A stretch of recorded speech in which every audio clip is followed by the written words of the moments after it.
El poder de la historia. Si hay una fecha memorable por demás que se engalana el poder de la historia, es la de la ocasión. Siempre habrá un 24 de abril. Siempre tendremos una historia que contar. 60 años este 2025 de la revuelta, de la revolución, de la gesta de abril del 1965, un 24 de abril.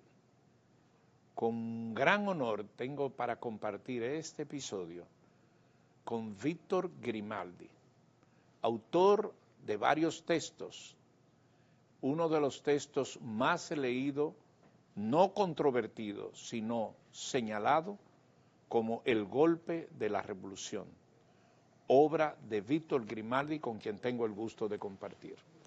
Gracias, Luisín, por traerme de nuevo a tu programa. Golpe y revolución. ¿Qué significa eso? ¿Qué es golpe y revolución? Golpe y revolución significa el golpe de Estado del año 1963, 25 de septiembre, que derrocó el primer gobierno electo por el pueblo dominicano en las primeras elecciones verdaderamente libres que ha habido en este país, en la historia dominicana, libres en la época moderna. El 20 de diciembre de 1962 el pueblo dominicano fue a votar. El año anterior, el 30 de mayo de 1961, había sido eliminado físicamente Rafael Leonidas Trujillo Molina, y digo físicamente porque está vivo todavía. La gente lo vive mencionando todos los días. Físicamente ese día fue eliminado Trujillo, el 30 de mayo del 61. 20 de diciembre del 62, electo Juan Bosch. Profesor Juan Bosch, candidato del Partido Revolucionario Dominicano, toma posesión el 27 de febrero del año siguiente, de 1963. Pero en septiembre de ese mismo año, 1963, se produce un golpe de Estado. Pasan los meses, octubre, noviembre, a finales de noviembre del 63, los jóvenes del movimiento 14 de junio, una parte de ellos, los principales dirigentes, se van a las montañas a luchar contra el gobierno golpista, de los triunviros, como se le llamaba, y varios de ellos son asesinados en el mes de diciembre. Son asesinados, no hablo de combate, que son tomados presos y fusilados, encabezados por Manuel Aurelio Tavares Justo, que era el esposo de Minerva Mirabal, una de las 3 hermanas Mirabal, que habían sido asesinadas el 25 de noviembre de 1960 en los finales de la dictadura de Rafael Trujillo. Entonces, el gobierno que sustituyó a Juan Bosch, que fue un gobierno fruto de un golpe de Estado, ya en el mes de diciembre, el golpe de Estado fue el 25 de septiembre, octubre, noviembre y diciembre. 3 meses después ya era un gobierno desacreditado, porque tenía en su registro histórico ya el asesinato de estos jóvenes muchachos que se fueron a las montañas porque no le dejaron otra vía. Yo no me hubiese ido a la montaña porque ya se había demostrado, vimos ahora mismo una imagen que ojalá la repitieran.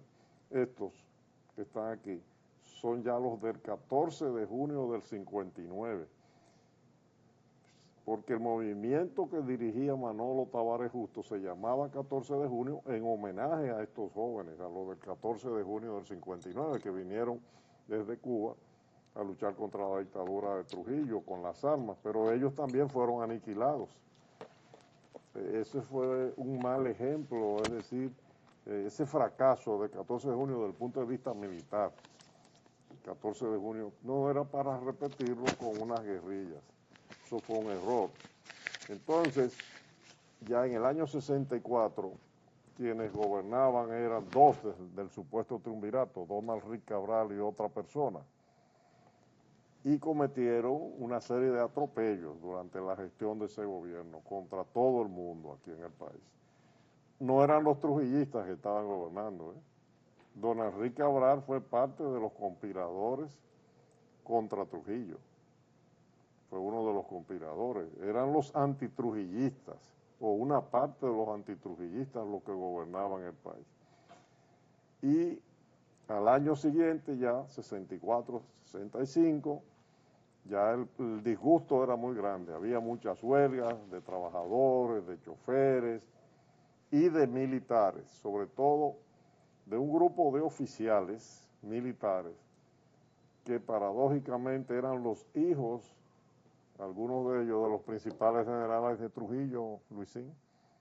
Uno se llamaba Rafael Tomás Fernández Domínguez, que era el organizador de los militares que querían la reposición del gobierno de Juan Bosch. Y otro se llamaba Francisco Alberto Camaño Deño.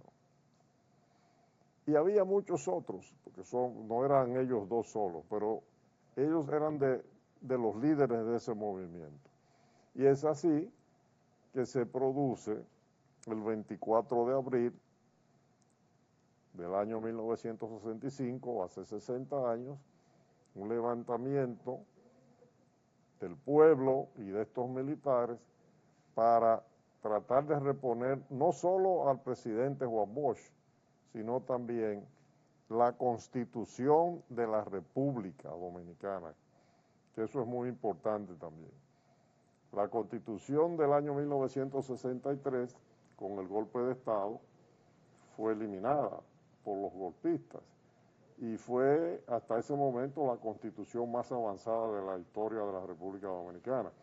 Además, el gobierno de Juan Bosch se había caracterizado por ser un gobierno que respetaba los derechos sociales, políticos y económicos y la libertad del pueblo dominicano. Imagínense ustedes, después de la dictadura de 30 años de Trujillo, que si bien hubo determinados progresos desde el punto de vista material, pero desde el punto de vista de la libertad no hubo progreso en esa materia. Y en el gobierno de Juan Bosch no solamente hubo progreso económico y social, sino también un respeto absoluto a las libertades. Entonces, golpe y revolución, que es el tema de ese libro, es eso. ¿Qué historias nos quedan de la revolución? Los comandos. Tú como periodista, todas las cosas que allí ocurrieron, las historias que quedan, ¿qué 60 años después, qué nos queda de todo esto? ¿Y cuáles son los mejores recuerdos? ¿Qué fotos y qué episodios cuentas en tu libro? Bueno, en el libro hay muchas fotografías, pero hay un detalle. Yo acabo de regresar de París, donde se acaba de celebrar un encuentro organizado por la Fundación Global que preside el doctor Leonel Antonio Fernández Reina, expresidente de la República. Y fue en París porque el gobierno de Francia, que en esa época estaba presidido por el general Charles de Gaulle, un héroe de la Segunda Guerra Mundial, y era el presidente de Francia. Francia, durante la revolución en Santo Domingo, lo que llamamos la Revolución de Abril, que comenzó el 24, pero que después del 28, del 28 de abril, con la intervención masiva de las tropas americanas, ya se convirtió en una crisis internacional, porque hubo mucha solidaridad con los revolucionarios, llamémosle así, los militares y los civiles que luchaban por restablecer la Constitución. Francia jugó un papel muy importante, el general de Gaulle, en darle solidaridad a ese proceso de lucha por la libertad y el restablecimiento de la constitucionalidad en el país. Y entonces en ese encuentro participaron historiadores, expertos, el primer ministro francés del gobierno del presidente Hollande, figuras de ese nivel. Ahí estuvimos dominicanos también, varios. historiadores, no como periodista, porque el trabajo que yo he hecho es un trabajo sistemático de historiografía con varios temas y me tocó exponer también. Pero hablando de anécdotas que son muy interesantes, una de las exposiciones que más me gustó, que fue sin papeles ni nada, fue de Fran Moya Pons, que estaba ahí también en París en este encuentro que se celebró el 22 de abril de este año 2025. Fran Moya Pons Hace 2 dio un días prácticamente. testimonio de lo que él vivió, de una parte de lo que vivió, interesantísima, porque Fran fue describiendo día a día lo que pasó, lo que él vivió.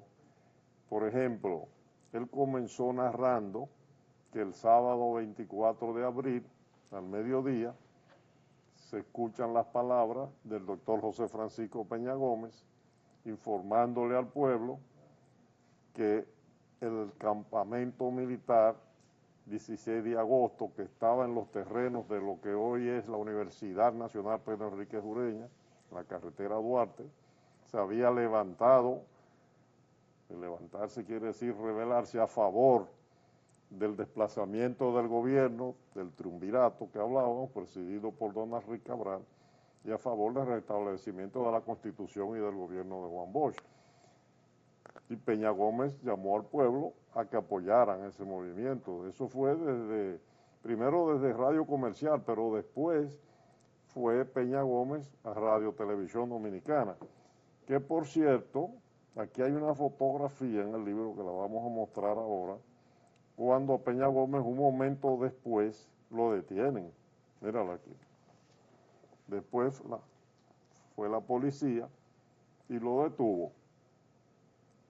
Pero ya él había hablado en Radio Comercial, esto fue en Radio Televisión Dominicana. Bueno, entonces, Fran Moya Pons, el gran historiador dominicano, describió todo lo que él vivió, cómo se desarrollaron los hechos, pero algo muy interesante.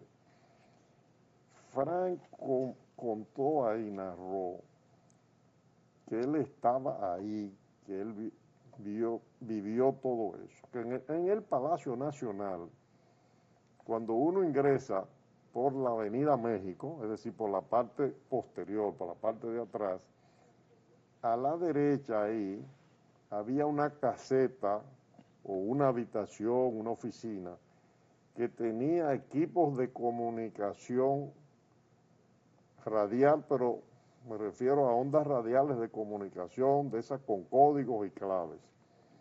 Y que en un momento determinado, el profesor Juan Bosch, expresidente en ese momento, pero presidente constitucional de la República, que estaba en Puerto Rico, Juan Bosch estaba exiliado. Entonces, que hablaron con Juan Bosch y que Juan Bosch dijo, eso sería el 25 de abril, el domingo 25, Juan Bosch dijo, yo voy para Santo Domingo, tengo una avioneta preparada ya. Y le dijeron, no, profesor, no venga, porque si usted viene, pueden tumbar la avioneta, los aviones de la base de San Isidro, porque los aviones de la base de San Isidro fueron los que dispararon contra el Palacio Nacional ese mismo día. Entonces, que hubiese sido una ingenuidad. Entonces, ese es un detalle importante, porque en muchas ocasiones se ha hablado que Juan Bosch no quiso venir. Juan Bosch estuvo siempre dispuesto a venir a la República Dominicana. Se Que desarrolló toda reveló, una historia de que él tuvo miedo y no quiso venir. Claro, se divulgó eso no es cierto. Y ahí Fran Moya Pons, en este encuentro que se celebró en París, dijo eso y dijo que es mentira toda esa campaña que se hizo contra Juan Bosch, presentándolo como si hubiese tenido miedo, ni mucho menos. Ese es un detalle importantísimo. Bueno, él narró muchas otras cosas y me ha dicho que él va a seguir tratando ese tema y ojalá que lo escriba Fran Moya Pons. ¿Qué pasó después con este proceso? Bueno, lo que ocurrió fue que el sector que controlaba la base aérea de San Isidro, donde no solamente había aviones, ahí había también una brigada de infantería que era el Centro de Enseñanza de las Fuerzas Armadas, que fue una organización, un organismo de las Fuerzas Armadas que creó Ramfis Trujillo y permanecía ahí, y la mayoría de los oficiales de la época. Naturalmente, ellos trataron en un momento de cruzar, es la famosa situación que se presentó el 27 de abril, domingo 25, lunes 26, martes 27. No solo trataron, cruzaron el puente en los tanques de guerra que tenía el CEFA, el Centro de Enseñanza, y al ingresar a la ciudad hubo una desarticulación de ese grupo que ingresó a la ciudad. Se dispersaron por confusión, por los combates, porque el pueblo le lanzaba bombas molotov, tiros, además los oficiales constitucionalistas que pelearon en el puente. Y se creó la impresión ese día, y parece que fue cierto, de que hubo una derrota por lo menos. El general Ramiro Matos González dijo que eso fue una escaramuza, siempre sostuvo que no fue una batalla, que la batalla del puente no existió. Los constitucionalistas siempre han dicho lo contrario. Y también alegan quienes sostienen la posición de San Isidro que realmente quienes estaban opuestos, miren cómo hubo que cruzar en un determinado momento estos vehículos que son camiones de esos que eran del Consejo Estatal del Azúcar para bloquear el paso de las tropas del CEFA, ahí en el puente Duarte, que está sobre el río Sama. Bueno, pero la versión de los que defienden la historia desde el punto de vista de las tropas que estaban en San Isidro y esos oficiales, dicen que no hubo tal derrota. Yo no sé realmente, en definitiva, cuál será el juicio que tendrá la historia frente a estos acontecimientos. Ahora, hay un dato muy importante, que es después de este incidente, donde al parecer las tropas de San Isidro y sus oficiales reciben una derrota, aunque sea táctica, según el alegato de ellos. Es después de este incidente que el presidente de los Estados Unidos, que era Lyndon Baines Johnson, decide iniciar el 28 de abril de 1965 una ocupación masiva de todo el territorio dominicano, no solo de la capital. Aquí en la capital, en la ciudad de Santo Domingo, en diferentes lugares estaban concentradas las tropas de los Estados Unidos, más de 20,000 soldados. Se habla de 42,000, pero 42,000 sería con los que estaban en el mar y en las afueras, pero en territorio dominicano nunca hubo más de 20,000. Pero usted sabe lo que son 20,000 soldados bien armados, bien comidos y bien artillados de un ejército extranjero. Y ocuparon otros lugares del país, lo que pasa es que no eran muy visibles, pero estuvieron en muchos lugares. ¿Por qué entonces tenía el gobierno de los Estados Unidos que ordenar una ocupación del país si San Isidro y esos oficiales tenían el control? Ahora, yo sí creo, que es mi opinión hoy, 60 años después, también, que es probable que si no se produce ese desembarco de tantos soldados de los Estados Unidos, que eran de los Marines, paracaidistas, de diferentes ramas, yo creo que hubiese habido quizás más sangre y más muertos. Eso sí no es se posible. produce. Si no se produce. ¿Perdón? Si no se produce ese... Si no se produce esa ocupación, porque entonces las tropas de los Estados Unidos tiraron lo que se llama un cordón que venía desde San Isidro, pasaba por lo que era la avenida Amado Teniente García Guerrero, no existía esa 27 de febrero que conocemos, pero bajaba después por la Francia, y entonces las tropas constitucionalistas quedaron aisladas. Por eso ya a mediados del mes de mayo, ya Camaño había sido juramentado como presidente constitucional el 4 de mayo, porque en la línea sucesoral, a quien le tocaba era primero al presidente del Senado, pero estaba fuera del país, exiliado. Después al presidente de la Cámara de Diputados, y asumió y como que no asumió. La cuestión es que nunca concretizó realmente una presidencia de Rafael Molino Ureña, el presidente de la Cámara de Diputados, y por eso Juan Bosch le ordena a Camaño, que Camaño dijo que él lo que era militar, en una conversación por teléfono con Juan Bosch en Puerto Rico. Juan Bosch le ordena, no, que asuma, que él lo autoriza como presidente de la República. Porque quien estaba aquí inicialmente como jefe del movimiento, lo que pasa que enfermó el mismo día de la revolución, fue el coronel Miguel Ángel Hernando Ramírez, que era el segundo después de Rafael Tomás Fernández Domínguez, que era el jefe realmente de los militares, pero Fernández Domínguez también estaba exilado. Entonces, a mediados de mayo, quedaban en la zona norte de la ciudad, al norte de ese cordón de seguridad que sería de lo que es hoy la 27 de febrero hacia el norte, pero no existía la población ni tantas viviendas. Ahora existen 15 o 20 veces más viviendas que en esa época. A esos que quedaban ahí, esos combatientes, los barrieron en la llamada Operación Limpieza.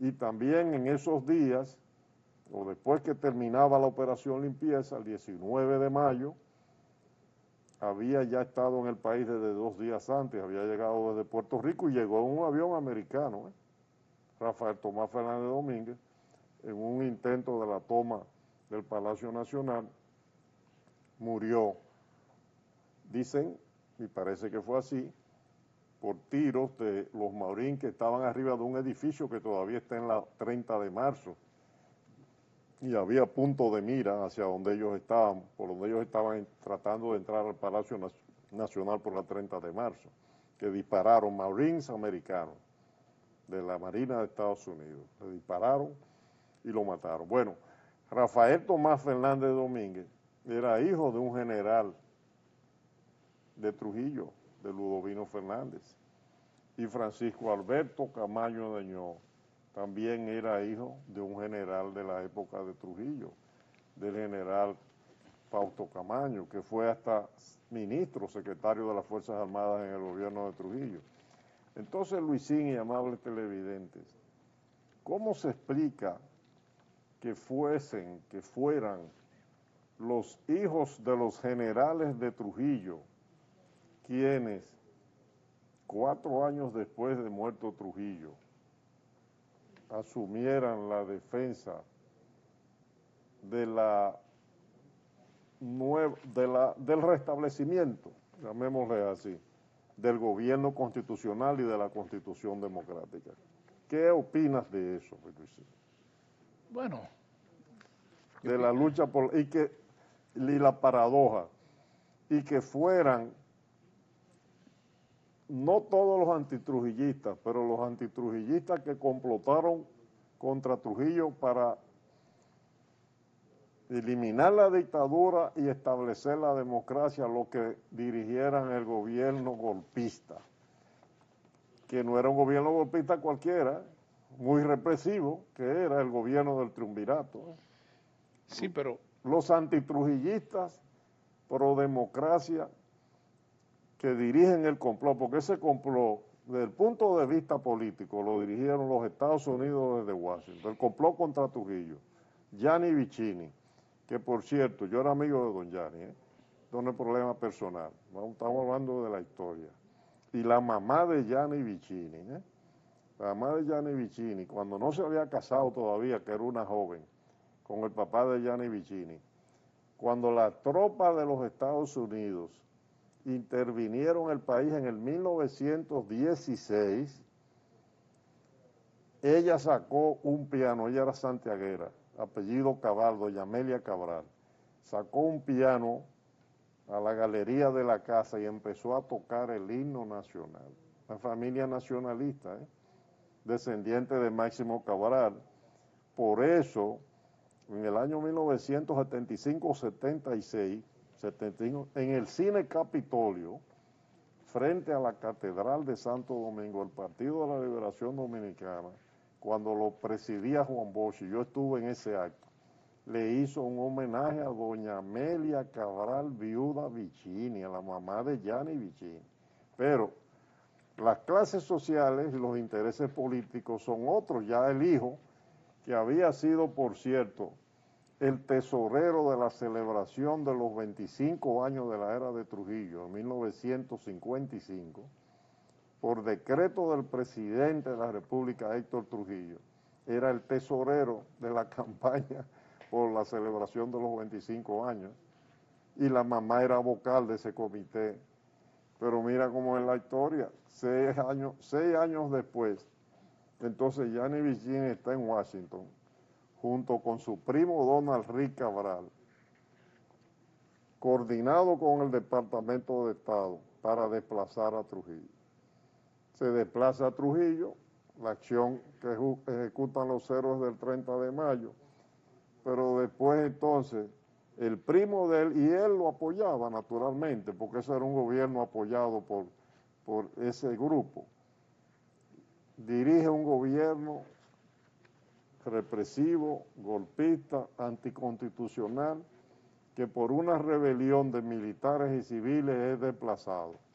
Tuvieron que irse huyendo del país, porque aquí hubo un caos grandísimo, pero eso fue por el error de aceptar tener el control de la dirección del gobierno del Estado Dominicano después del golpe de Juan Bosch. Ese fue su error. Por eso yo te decía, Luisín, de ese contraste, ¿verdad? Ellos que eran la cabeza política del plan para derrocar a Trujillo y establecer la democracia, después entonces dirigen el triunvirato y viene lo que sucedió hace 60 años. Ahora, pasaron los años y todo el mundo se llevó bien con Donald Rick Cabral y con Gianni, porque este país es así, la gente se entiende después con el tiempo, pero los errores políticos se pagan caros. Aquí hay otra Fíjate en el caso de Donald Rick Cabral, porque es importante ese personaje histórico. Presidía el triunvirato. El triunvirato no quería que Juan Bosch y Joaquín Balaguer regresaran al país, porque estaban fuera. A Balaguer lo habían sacado el 7 de marzo de 1962 del país, después de presidir el primer Consejo de Estado, y a Juan Bosch con el golpe de Estado. Donald Rick públicamente lo decía, que ellos no podían, y estaba tratando de celebrar unas elecciones y él ir como candidato, sin Balaguer y Juan Bosch. Pero oye, con el tiempo, Donald Rick terminó siendo un subalterno de Balaguer. Canciller en el gobierno de Balaguer, que empezó en el 86, y además hasta presidente del Partido Reformista, porque en un momento fue momentáneamente presidente, y fue el organizador de la campaña a favor de Balaguer en el... Esa es parte de la historia, y esto es República Dominicana. Tengo los teléfonos, el número de teléfono a su gusto, como están ustedes, si quisieran hacer alguna pregunta sobre la revolución. A propósito de Golpe y Revolución, este libro magnífico que ha escrito está en la bibliografía dominicana, escrito por Víctor Grimaldi, y otros textos que tienen sobre la época y sobre la ocasión. Víctor, episodios e historias las más llamativas de la revolución. El papel de Camaño. No, he contado una hora que se cuenta muy poco. Yo nada más la escuché. Fíjate que no te interrumpí. Pero es historia incuestionable, esa que está ahí. Pura y profunda. Sí, pero todo el mundo se entiende aquí al final, conversando y hablando. ¿Por qué había también que tratar de desplazar a Trujillo por la violencia? Eso le salió muy caro al país. ¿No era mejor esperar que el árbol, el mango cayera de la mata solo. A los dictadores no se puede esperar eso, no. Oh, pero con no violencia y ya. Es que tú no sabes hasta cuándo van a durar los dictadores. Lo que pasa es que cuando se trata de ejercer la violencia, también la violencia responde, Luis. Bueno, está bien, pero lo que cuando se trata de una dictadura, la dictadura está hasta el final. Tú ves los países con experiencia que si no lo sacan nunca van a salir y después vienen las gerencias. Entonces se justificaba entonces que al triunvirato se le hiciera una rebelión el 24 de abril. Lo que se justificaba era lo que se le hizo a Trujillo. Lo posterior yo me permito analizarlo. Pero salir de Trujillo, pero, o no. Pero el triunvirato estaba replicando a Trujillo. Bueno, lo que pasa es que es una secuela de hechos que vienen dados por un vacío que se produce del 61 al 63. Mira, aquí en este libro... Se produce un vacío, libro, ¿cierto? Esta es una nueva edición, patrocinado por Efemérides Patria, de ese libro que tienes ahí. Y este libro, y ese lo tiene también, lo que pasa es que tiene algunas cosas adicionales, pero este y este lo tienen. Y aquí hay transcrita una conversación de un documento del gobierno de los Estados Unidos, que es una conversación entre el vicepresidente de los Estados Unidos en ese momento, Lyndon Baines Johnson. Era el vicepresidente porque en ese momento el presidente era John Fitzgerald Kennedy. Y fue el 28 de febrero del año 1963 a las 9 de la mañana, entre él y Juan Bosch, una conversación. Y ahí, el vicepresidente Johnson, que todavía no era presidente, manifiesta preocupación, lo menciona, de que le dice a Bosch de que el general Antonio Inver le puede dar un golpe de Estado a Juan Bosch. Pero en el año 1965, Camaño se juramenta el 4 de mayo, día 4 del 65, como presidente constitucional. Pero no fue que se juramentó así, fue después de una reunión de diputados y senadores que hicieron quórum, y lo escogieron como presidente, porque él no estaba en el orden sucesoral. Y 3 días después, entonces, John Barlow Martin, que es un enviado del presidente Johnson, en ese momento especial porque había sido embajador aquí, John Barlow Martin entonces crea el gobierno de reconstrucción nacional por instrucciones de Johnson y ponen a Antonio Inver Barrera como presidente de un gobierno para hacerle contrapeso a Camaño. Pero después el mismo presidente Johnson manifiesta en privado, y eso está en otros documentos, que por qué escogieron a Inver, pero fue el enviado de él que lo escogió, porque él teme que se pueda convertir en otro Trujillo. Fíjate las paradojas. Pero el general Inver nunca fue otro Trujillo. Y yo creo también que tampoco nunca intentó darle un golpe de Estado a Juan Bosch. Por lo contrario, cuando Juan Bosch es derrocado, quien lo acompaña en un barco hasta una posesión francesa, una isla en las Antillas, después Juan Bosch se fue por avión, pero en el barco de la Marina de Guerra Dominicana es el general Antonio Inver. Pero siempre hubo esa suspicacia con Inver. Y además le hicieron un atentado. El mes antes de que el presidente Joaquín Balaguer, en 1967, va a Punta del Este, Uruguay, a una reunión de presidentes, el general Inver sufrió un atentado, porque el presidente Balaguer y el ministro de las Fuerzas Armadas, que era el general Enrique Pérez y Pérez, le habían advertido públicamente, eso está en los periódicos de la época, al general Inver, que no siguiera visitando los cuarteles militares. En una entrevista que yo le hice al general Inver después, él me dijo que fueron la gente de Balaguer que le hicieron el atentado. Ese atentado ocurrió en la Semana Santa del mes de marzo de 1967. Muy connotado, muy referido ¿Y tú crees que muy investigado? ¿Y tú crees que ese atentado al general Inver, como me dijo él muchos años después, si se lo hicieron la gente de Balaguer, fue el Espíritu Santo que lo ordenó? ¿Quién lo ordenó? Una buena pregunta. Vamos a escuchar. Saludos, buenas tardes. A su orden. Adelante. Déjeme decirle. ¿Me escucha ahora? Sí. Sí, buenas tardes. Sí, buena. Yo quiero aportar algo. Quiero aportar algo que Víctor Grimaldi no ha mencionado. Y fue alguien que también participó en lo que fue la Revolución de Abril. Que fue el general también Elías Wessing, que él no lo ha mencionado ahí. Y me he quedado esperando a ver. Quiere la televidente que porque usted no ha mencionado a Elías Wessing y Wessing. Bueno, el general Wessing y Wessing. Porque ha habido... Gracias, amiga televidente. ¿De dónde nos llamó? Muy bien. Ha habido una equivocación siempre. Y esa equivocación, en parte, el general Wessing y Wessing ha contribuido, yo era amigo de él y soy amigo de sus hijos, yo era una persona muy honesta, Wessing, y seria, y un caballero. Pero él contribuyó a la confusión de dar la impresión de que él fue el autor, él coordenó el golpe de Estado, porque Juan Bosch era comunista.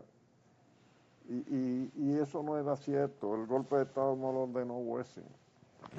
En la discusión final que tuvieron los militares la noche entre el 24 de septiembre y el 25 de septiembre de 1963 en el Palacio Nacional, uno de los temas fue un traslado que el presidente de la República iba a hacer del coronel Wessing, trasladarlo desde donde él estaba, en esa brigada, que era el Centro de Enseñanza de las Fuerzas Armadas. El CEFA.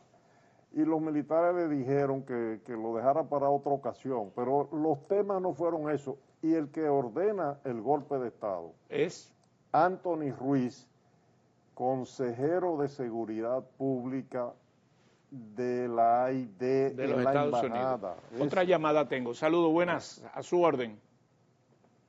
Adelante. Buenas tardes, buenas tardes. Oye, Luisín Mejía, yo quiero preguntarle si del año 1962 usted estudió en la escuela Mata Farfán con una profesora que se llamaba Clara Vera. Clara Dea. ¿Qué cosa? ¿Aló? No. Vuelve y repita ahora, ¿de dónde usted llama? ¿Aló? Sí, vuelve y haga la pregunta. Le pregunto, Luisín, que si en el año 1962 usted estudió en la Mata Farfán, que cuando eso le llamaban el grupo Tuguyo, doña Nieves Castillo era la directora, y la profesora de sexto B era doña Clara Vera Nacer. A ver si usted estudió con ella. No estudiamos con ella, no. No tengo ese privilegio. Yo tenía otro y estaba por los predios de Baní, no en Las Matas. Bueno, entonces ya aclaraste el punto de Wessing. ¿Y los otros puntos de los que estaban en los comandos de campaña? ¿Cuál historia tú completas de todo esto? Hay un dato cierto, Wessing estaba ya en el año 65, ya había sido ascendido a general. Pero Wessing no era el único oficial importante de aquel lado. Estaba Juan de los Santos Céspedes, que era el jefe de la Fuerza Aérea, que era el que daba la orden de los bombardeos. El que dio la orden de los bombardeos al momento clave. Sí, la dio, pero... Y de venir con los tanques de allá para el puente. No, lo de los tanques es otra cosa, pero... Pero lo hizo. No, los tanques fue otro, pero vamos primero con lo de la Fuerza Aérea. Eso no fue por motu propio, él estaba resistido. Estaba en contra de que se bombardeara o que se utilizaran los aviones para disparar los cohetes, como se le llame. Porque hay oficiales ahora que sostienen, bueno, que no se tiraron bombas. Lo que se tiró fue el agregado militar. Ahí están de la embajada, uno de los agregados. Ahí están las grabaciones inclusive. El agregado dando órdenes e instrucciones. Pero además, algunos de los oficiales también a punta de armas le exigieron a De los Santos Céspedes que diera la orden de los aviones, porque estaban confundidos realmente, y además por las campañas anticomunistas. Oye, Luisín, Si esa revolución o ese levantamiento hubiese triunfado y se hubiese establecido un gobierno respaldado por los militares constitucionalistas, más el resto de la Fuerza Armada que se le iba a sumar, salvo algunos con una posición recalcitrante contra Juan Bosch disidente que no se iban a sumar, después de mucha sangre. Lo primero que le iban a poner freno a los izquierdistas y a los llamados comunistas, que eran una minoría, eran esos militares. Esa no era la revolución de Fidel Castro en Cuba, que desmanteló todo el ejército, porque fue un proceso diferente. En Cuba también actuó, al final sobre todo, el Partido Comunista Cubano, y Fidel Castro después dijo que él siempre fue comunista, aunque no perteneciera al Partido Comunista. En la República Dominicana ese no era el caso. Fue todo lo que ocurrió ahí, y esa intervención de los Estados Unidos fue fruto de toda esa campaña anticomunista que se venía desatando en el mundo desde el año 1947 en el gobierno del presidente Harry Truman, y que continuó con otros gobiernos, y además la intervención que se produjo en la República Dominicana contra esta revolución democrática de abril ya tenía antecedentes de otras intervenciones de Estados Unidos en el resto del mundo. Lo que pasa que después que el pueblo dominicano y los militares constitucionalistas se apertrecharon, hubo que negociar con ellos una salida también democrática. Y años después, entonces, los Estados Unidos cambiaron de política exterior. Por eso el Partido Revolucionario Dominicano pudo gobernar a partir de 1978. Y el general Wessing, que en 1965 estaba opuesto al gobierno del Partido Revolucionario Dominicano, después fue aliado del Partido Revolucionario Dominicano. Otra llamada. Saludo a su orden. Adelante. Sí, buenas tardes. Buenas. Aló. Sí, dígame. Buenas tardes. Buenas tardes. Sí, buenas tardes. Sí. Bueno, buenas Sí, tardes. le habla Robert Amparo. Una pregunta al señor Grimaldi, y es porque no se cuenta la historia de lo que pasó en la guerra del 65, no se imparte como materia en las escuelas para que los niños y los jóvenes conozcan de verdad lo que es la verdadera historia dominicana. ¿De dónde nos llama usted? ¿De dónde llama? Bien. El señor dice que ¿por qué no se imparte? Qué buena pregunta. Esa es la pregunta de los miles de millones de dólares, porque yo no sé, porque los partidos que han gobernado este país han sido herederos del Partido Revolucionario Dominicano. De Juan Bosch. De Juan Bosch, el PLD, ahora el PRM, así que el PRD, hay el reformista que era Balaguer, pero Balaguer terminó hace 30 años. Sí. Estas cosas hay que enseñarle. Y este libro, no porque lo haya escrito yo, pero este libro que fue patrocinada esta edición, esta edición fue patrocinada por la Comisión de Efemérides de Patria, pero mira Luisín, mira quién está. Comisión Nacional para la Conmemoración del 50 aniversario, fue hace 10 años, de la gesta patriótica de abril de 1965. Ministerio de Administración de la Presidencia, más Administrativa de la Presidencia. Ministerio de Defensa de las Fuerzas Armadas. Ministerio de Educación. Ministerio de Cultura. Comisión Permanente de Efemérides Patria, Coordinador o Trabajo Ejecutivo. El presidente de la Academia Dominicana de la Historia, etcétera, etcétera. ¿Por qué no aparece como un libro de texto? En bachillerato, por lo menos, Debería estar. Sí. Y el gobierno lo podría imprimir y divulgar. Entonces, saludos, buenas no tardes. sé. Ya le contestaste, depende del gobierno y no lo quiere hacer. Sí, buenas tardes, Luisín. Sí. Buenas. Adelante. Sí, buenas. Buenas tardes, Luisín. Sí, buenas tardes. Adelante. Buenas tardes, Luisín. Buenas. Buenas. Hablamos de Barahona, Luisín. Yo quería preguntarle a Víctor Grimaldi si fue cierto que Camaño se asiló 3 veces. El 27 de abril, después o al mismo tiempo que ocurrió lo que ocurrió en el puente Duarte, en la cabecera del puente Duarte, que entraron tanques de guerra del CEFA con infantería, que se disgregaron, que algunos fueron muertos, etcétera, que parecía que había habido una derrota de esa parte. También hubo una reunión en la embajada americana con el embajador William Templet Bennett, así se llamaba el embajador de entonces, y él lo que les dijo a los constitucionalistas después de una conversación: ríndanse, tienen que rendirse, qué sé yo. Las versiones que yo tengo, que de ahí salieron con el espíritu de que debían seguir luchando. Parece que en algún momento Camaño se fue a una embajada, no sé si fuera del Ecuador o a cuál, unas horas. Pero José Francisco Peña Gómez también, ahí hay un documento, José Francisco Peña Gómez, hubo un desconcierto. Después se reagruparon, porque había un problema también de falta de comunicación, de equipos de comunicación entre los diferentes grupos de militares constitucionalistas.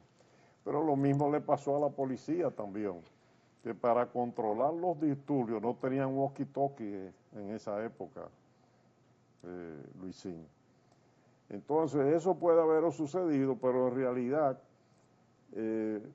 eso fue algo totalmente pasajero, porque después el mando se volvió a reunir y se creó el Comando Militar Constitucionalista y posteriormente el gobierno de Camaño, y hubo una oposición unificada, y ese gobierno de Camaño tuvo un gabinete.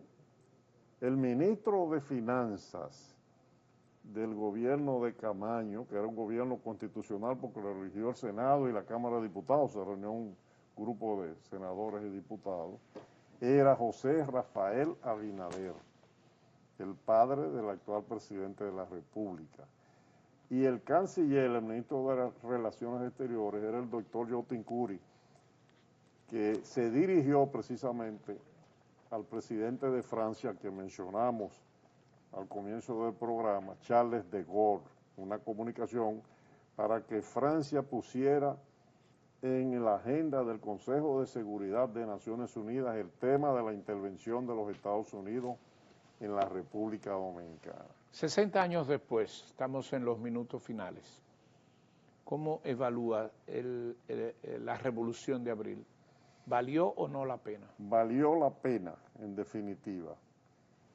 Yo digo que el 24 de abril es el verdadero día de la libertad, porque ese día fue el pueblo dominicano, junto con los militares constitucionalistas, que empezó esta etapa. La democracia que tenemos hoy es fruto de la Revolución de Abril de 1965, realmente, porque los Estados Unidos aprendieron la lección también de que tenían que respetar las elecciones libres en este país.